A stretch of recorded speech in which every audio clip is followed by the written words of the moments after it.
Yesterday, Stuart, Alistair said this was a game for someone to stand up, take this series by the scruff and make a name for themselves, make history. Well, you've pretty much done that today, haven't you? Yeah, I mean it was a good morning to bowl. It was a good toss to win, I think. Although I was telling Cookie to bat, it was just one of those days that you dream of, really. Home ground to pick up 300 Test wickets and then get a career best. I mean, my previous best ever bowling was 7 for 12 against Kimbolton School under 15. So it's nice to get that against Australia, I must admit. How do you explain it? I mean, I think the wicket early in my spell settled me down a lot, and the pitch just offered the perfect amount. It wasn't really swinging massive and it wasn't seaming loads. It was just doing a really nice amount. I think we got 7 edges and only 1 player miss. So that probably says that A, we bowled really well. We got the ball in the perfect area, but B, the wicket was just doing just enough. As well as you bowled, Stuart, as well as into the court, and as helpful as that pitch was, were you surprised by the lack of fight almost from some of the Australian batsmen? And that didn't look like a typical Australian batting performance. You've got used to over the years. I mean, I think we have to give credit to our bowling attack. I mean, we had a lot of catches, so a lot of times, first ever Test match, they'd just run through the slips for 4. But we were brave enough to put, 6 catches in at one stage. We took some amazing catches. I mean, Stokes is one of the best ones I've been on the field for. And we just asked questions on a wicket that was offering a little bit of bounce. And I don't think we gave the Australians too many opportunities to leave a ball, which, as a lot of people know, play a lot of cricket, you get the pace of the pitch by leaving balls early, but we fired in at that off stump and made Australia play. So it was probably the all-round perfect bowling and fielding performance, and then backed up with some outstanding batting. I mean, Routie's on fire. He's must be one of the best batsmen in the world, and Cookie set the tone early with his determination and discipline. To take 850 anywhere at the school, but to do it here, Stuart, with all your associations and the recent Ashes Association, which started up a whole chain of events back in Australia, I mean, that must feel like it's like a perfect sign. Yeah, I mean, it's not really sunk in. I keep seeing the scoreboard pop up in the TV or look at the scoreboard on the ground. It doesn't look real to me at the moment. It's a bit of a freak day, I suppose. But I mean, it's what you work hard for. It's what you train for. You want those moments that it all works for you. And today was one of those days. And I mean, it's great to have a PB against Australia because, to me, they're one of the best teams in the world. They've got such a history, and it was nice to put them under some pressure today. Did you look genuinely shocked when Stokes put that catch? I think this is a good place to begin. Yeah, I mean, it was behind him. He had no right to catch it. I think you'll see Adam Lyth already setting off to go to third man to collect the ball. It was an incredible catch. I mean, he's got this really nasty broken finger from a few years ago, so he can't actually straighten his finger. So he was claiming that it was the claw that helped him sort of grab it. But it was a remarkable catch. I mean, I think credit has to go to our fielding in the last couple of games. I mean, that Spain trip, all Trevor banged on about really was that catches are going to be vital.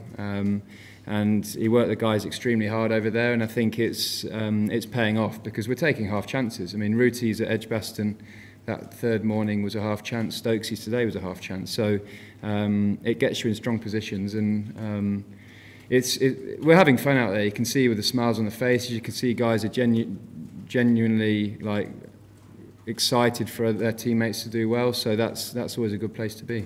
With a day like that behind you, whoever you place yourselves in the bigger pitch now, would you go as far as to say one hand on the air, that kind of thing?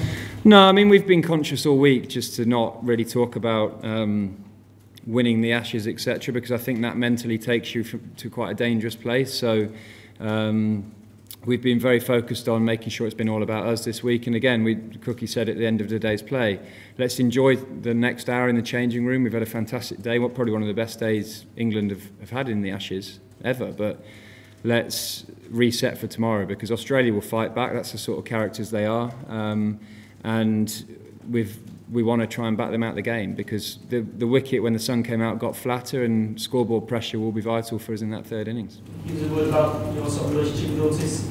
it's obviously quite a bountiful relationship you guys have got going on. It's obviously working again. Yeah, I mean, I opened the bowling with Otis in my first years at Leicestershire, and he's always been a bit of a guru to me, and he knows my action as well as I do, really. So he always helps me when I'm struggling with something, or tactically helps me on the lines. And the round the wickets, the left-handers, was his idea 2 months before the Ashes. Really, he said, I'd like you to try that, because Jimmy from over the wicket gets such good shape across the lefties. If I'm round the wicket, going at the stumps, moving it away, I could cause some different troubles. And we worked hard here at Trent Bridge. He'd come and drive and see me just on my angles and my lines. And it's good to see that sort of hard work paying off. But yeah, I mean, the bowling coaches I've been fortunate to work with England, Kevin Shine, David Saker and Otis Gibson have all been brilliant, and I've got great relationships with all of them. And of course, your personal best was against who? Sorry, first Kim Bolton School under 15s. What year was that, and what was it like? A long time ago. I won't give away too many secrets, but yeah, I mean, it's. I've always been one of these bowlers that just sort of gets on a bit of a rhythm to pick up a few wickets in a short space of time, and then go a little bit of time without getting wickets. I mean, you guys call me inconsistent, which is probably a little bit harsh, but today, I've never dreamt that I'd be able to get 8 wickets in a spell like that, and I just felt like I wasn't going to get driven today. I just felt like I could hit a length that weren't half volleys, but could find the edge, and it's quite rare you get a feeling like that. I think with it being my home ground, that probably helped. I felt very comfortable in my surroundings. I bowled the Ratcliffe Road, the Pavilion end a lot. So I just felt really, really comfortable in throwing the ball up there, and it worked for me today, but it doesn't always go like that. Stuart, were you surprised that Australia decided to come into this match without an all-rounder? To be honest, I mean, I say like a lot of our focus this week's been about us. I think maybe the Lord's Test match we looked at what Australia were doing a bit too much, but I hadn't even thought of Mitchell Marsh missing out, to be honest. That did surprise me. I think they probably wanted to strengthen their batting, adding the extra batsman in, but it always leaves you a bit lighter on the bowling front. We've been very fortunate with the likes of Freddie Flintoff, Ben Stokes, who offer us so much with the bat, but still are really dangerous bowlers, and they're useful cricketers to have. That's why all-rounders are gold dust, really. So we got away with it when we become #1 team in the world, because we had Graham Swan, who would take first-day wickets as a spinner. So yeah, I mean, it's not something that we thought about too much. We didn't want to talk about whether the Australians would make changes and stuff, but we're pretty happy after day one. You've had some great days of your career, but is that the best single days cricket you've been a part of? Without doubt, yeah. I mean, 214 lead after day one is probably as powerful a performance I've ever seen, certainly been involved in. I think to bowl a team out for 60 is obviously very special, but then to be, what, we're 270 odd is an amazing achievement. The way we reacted to the ball that was moving, the way we played. We've played on these wickets all our lives, so we're used to it. Home advantage is such a big thing, but we left well, we didn't push at the ball, we played with great discipline, and then when the bowlers came to us in our scoring areas, we hit the ball. So it's been the perfect day for us, but it all starts again tomorrow. What did Bob say to you? Yeah, I mean, Bob was great. I mean, I'd never met him. I'd just listened to him in the verdict, so I was a little bit concerned by it. But it was great to have dinner with him. He's such a warming guy, a great company to keep.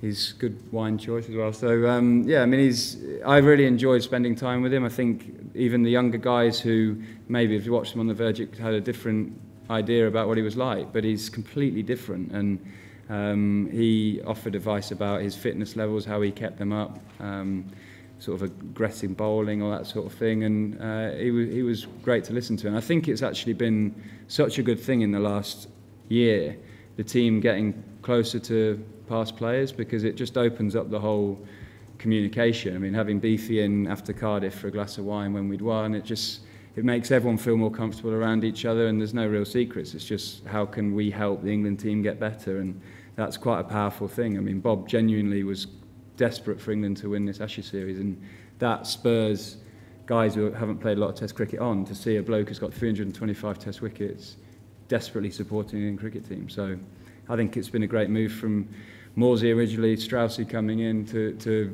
get these guys around us. Watch every Ashes moment live. And this is like the days of Lillian Thompson.